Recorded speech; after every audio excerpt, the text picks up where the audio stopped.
Gaachanni sabaa waboon godina Baashaggar bakkeewwan lama bulchiinsa magaalaa Adaamaa fi aanaa Liibaan Cuqqaallaa godina Gujii Bahaa aanaa Aagaa Waayyuu keessatti tarkaanfii ilaalcha waraana PP irratti fudhateen injifannoo argachuu beeksise.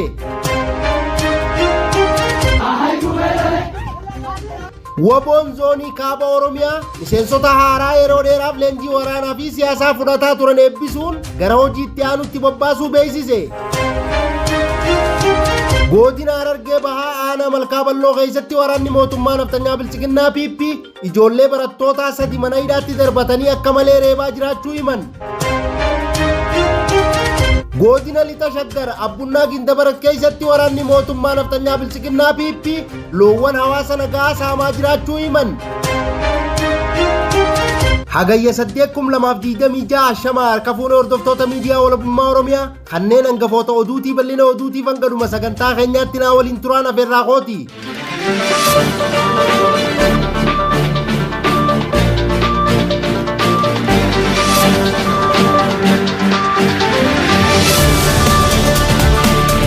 Gaachanni sabaa waboon godina Baashaggar bakkeewwan lama bulchiinsa magaalaa Adaamaa fi aanaa Liibaan Cuqqaallaa godina Gujii Bahaa aanaa Aagaa Waayyuu keessatti tarkaanfii ilaalcha waraana PP irratti fudhateen injifannoo argachuu beeksise. Gabaasni oduu kanaa akkatti aanutti dhiyaata. Abdiin sabaa waboon zoonii Arsadee aanaa Adaamaa fi aanaa Liibaan Cuqqaallaa keessatti tarkaanfii ilaalcha waraana maafiyaa mootummaa naftanyaa bilchiginnaa PP irratti fudhateen injifannoo argachuu beeksise. Irree fi gaachanni sabaa waboon zoonii Arsadee hagayya 2026 godina Baashaggar bakkeewwan lama aanaa Adaamaa fi aanaa Liibaan Cuqqaallaa keessatti tarkaanfii akka bakakkaa diina irratti fudhachuun loltoota waraana PP hedduu du'aaf madoon adabee meeshaalee waraanaa gurguddaa hiikkachuun injifannoo boonsaa galmeessee jiraachuu hoogganni waboo bakkichaa ibsaniiru. Irreen sabaa waboon zoonii Arsadee godina Baashaggar aanaa Liibaan Cuqqaallaa ganda ilmoo Cuqqaallaa iddoo golbee magaalaa Hojjaa Duree jedhamtu keessatti tarkaanfii haleellaa cimaa waraana PP irratti taasiseen loltoota waraana maafiyaa mootummaa naftanyaa bilchiginnaa PP 30 battalatti ajjeese 18 madoo cimaan adabee injifannoo milkii argatee jiraachuu hoogganni waboo bakkichaa ibseera. Jajjabiiwwan sabaa waboon zoonii Arsadee humna dabalata waraana maafiyaa bilchiginnaa PP dirmachuuf magaalaa Bishooftuu fi magaalaa Adulaalaa irraa konkolaataan fiigaa turtees dursee hattee hidhuun naanneessee haleelee humna loltoota PP 4 battalatti ajjeesee hedduu waraana PP madoo cimaan adabee meeshaalee gurguddaa hiikkachuun injifannoo boonsaa argate. Waboon tarkaanfii fudhate kanaan meeshaalee waraanaa isnaayiparii 3 qawwee akaamaa 20 rasaasa 5,250 rasaasa akaamaa 3,000 ujummoo PKM tokkoo fi qophiilee waraanaa hedduu gosa garaagaraa duyda loltoota waraana mootummaa naftanyaa bilchiginnaa PP irraa hiikuun galii mooraa qabsoo bilisummaa Oromoof taasiseera. Ittuma fufiinsaan irree fi gaachanni sabaa jajjabeen waboo zoonii Arsadee bulchiinsa magaalaa Adaamaa jalatti tan argamtu aanaa Caffee keessatti tarkaanfii cimaa diina irratti fudhachuun loltoota maafiyaa mootummaa naftanyaa bilchiginnaa PP hedduu du'aa fi madoon adabee injifannoo argate. Irree fi gaachanni sabaa waboon zoonii Arsadee hagayya 2026 godina Baashaggar bulchiinsa magaalaa Adaamaa jalatti tan argamtu aanaa Caffee gandaroggee maaramii keessatti tarkaanfii ilaalcha waraana PP irratti fudhachuun loltoota waraana maafiyaa mootummaa naftanyaa bilchiginnaa PP battalatti 10 ajjeesuun 15 madoo cimaan adabee injifannoo boonsaa argachuu hoogganni waboo bakkichaa ibsaniiru. Tarkaanfiileen waraana bilisummaa Oromoo cimee ittuma fufuun waboon zoonii madda albuudaa aanaa Waayyuu keessatti tarkaanfii ilaalcha waraana PP irratti fudhateen loltoota waraana maafiyaa mootummaa naftanyaa bilchiginnaa PP hedduu du'aa fi madoon adabee injifannoo argate.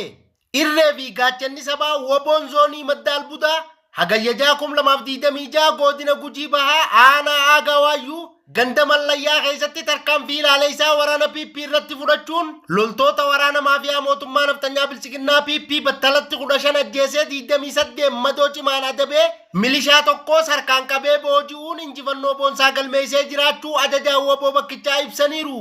Waboon tarkaanfii fudhate kanaan meeshaalee waraanaa qawwee akaamaa 8 hidhannoo guutuu waliin rasaasa hedduu fi akkasumas joororoo PKM hedduu fi qophiilee waraanaa gosa garaagaraa duyda loltoota waraana PP irraa hiikuun galii mooraa qabsoo bilisummaa Oromoof taasiseera.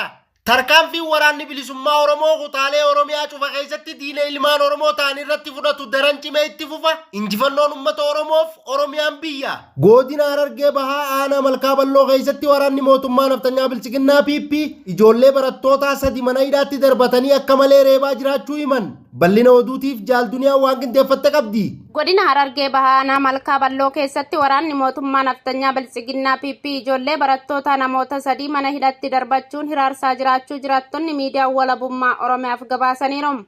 Barattoonni 3 waraana mootummaa PPtiin qabamanii mana hidhaa keessatti hiraarfamaa jiran kanneen maqaan isaanii miidiyaa walabummaa Oromiyaa qaqqabe Bashiir Mahammad, Yassin Kaamilii fi Mirkaansaa nama jedhamu yoo ta'u, yakka tokko malee waraanni mootummaa naftanyaa Biltsiginnaa PP hagayya 2026 waajjira poolisii aanichaa keessatti hidhanii dararaa jiraachuu jiraattonni miidiyaa walabummaa Oromiyaatti himan. Akka jiraattonni miidiyaa walabummaa Oromiyaaf gabaasanitti barattoonni kunneen umriin isaanii waggaa 14 kan hin caalle ta'uu fi boqonnaa gannaatiif maatii isaanii hojii gargaaruun kan dabarsan sababa umriin keenya loltummaaf hin geenye jedhanii mooraa leenjii waraanaa mootummaa Biltsiginnaa PP deemuu didan qofaaf yakkamanii mana hidhaatti darbamuun waajjira poolisii aanichatti halkanii fi guyyaa maafiyoota mootummaa Biltsiginnaa PPtiin reebamaa jiraachuu dubbatamu. Maafiyoonni murna naftanyaa Biltsiginnaa PP aanichatti namoota nagaa sababa tokko malee hidhuu fi dararuu akkasumas daa'imman umriin isaanii leenjii waraanaaf hin geenye humnaan qabanii gara mooraa leenjii waraanaatti guuraa kan jiran yoo ta'u, namoota leenjii waraanaa fudhachuu morman irratti sarbama mirga namooma adda addaa irratti raawwataa jiraachuutu mul'ata. Waboon zoonii kaaba Oromiyaa miseensota haaraa yeroo dheeraaf leenjii waraanaa fi siyaasaa fudhataa turan eebbisuun gara hojiitti aanutti bobbaasuu beeksise. Gabaasni oduu kanaa akkatti aanutti dhiyaata. Irree fi gaachanni sabaa waboon zoonii kaaba Oromiyaa miseensota haaraa yeroo dheeraaf leenjii waraanaa fi siyaasaa fudhachaa turan eebbisuun gara hojiitti aanutti bobbaasuu beeksise.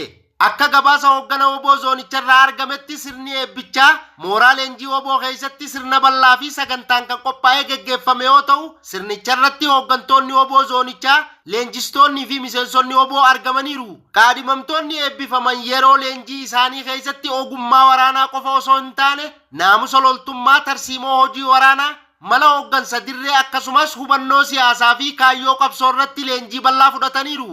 Leenjiin kun miseensonni haaraan dirree hojii keessatti gahee isaanii gahumsaan baachuu akka danda'aniif qophaa'uu isaa leenjistoonni moorichaa ibsaniiru.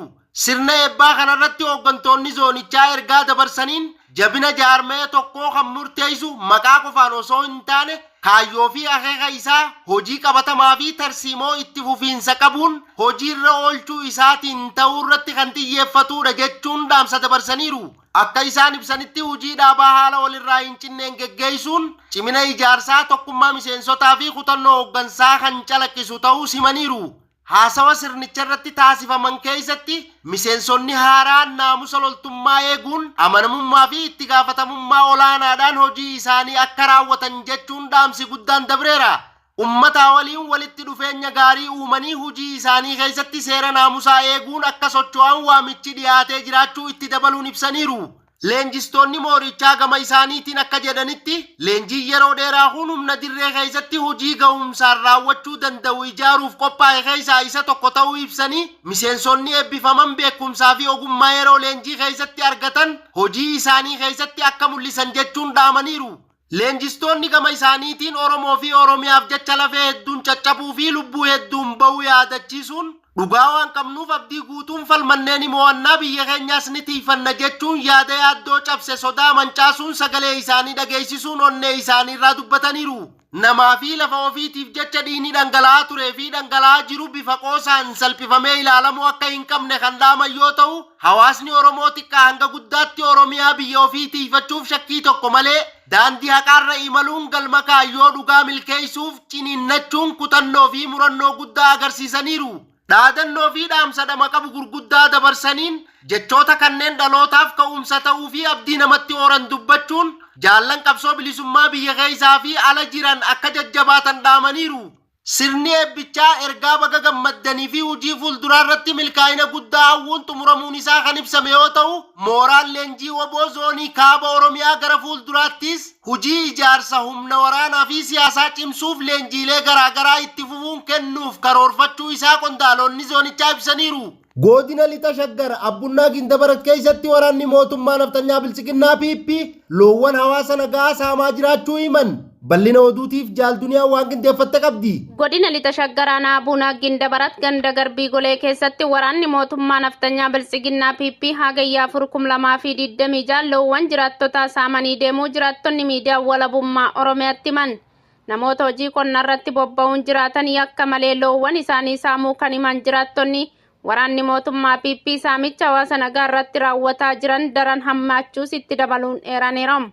Namoonni loowwan isaanii waraana PPtiin jalaa saamame kanneen keessaa muraasni maqaan isaanii miidiyaa walabummaa Oromiyaa qaqqabe Caaltuu Dabalaa jalaa loowwan 3, Fufaa Daaksisaa jalaa qotiyyoo 1, Tasfaayee Gaddafaa jalaa qotiyyoo 1, Waagayee Taaddasaa jalaa qotiyyoo 1, Misgaanaa Lammeessaa jalaa qotiyyoo 1 uffatanii akka deeman jiraattonni miidiyaa walabummaa Oromiyaaf addeessaniiru. Yeroo garagaratti saamichi daangaa darbee qabeenya socho'aa fi dhaabbata irratti raawwatamaa turuu kan himan jiraattonni akkuma waliigalatti rakkoon nuti dhandhamaa jirru waan laayyoo miti jechuun dubbatamu. Eegaa hordoftoota miidiyaa walabummaa Oromiyaa oduun ammaaf qabnu kanumaa oduu birootiin hanga walitti deebinuu nagaan nuuf tura. Horaa bulaa deebana.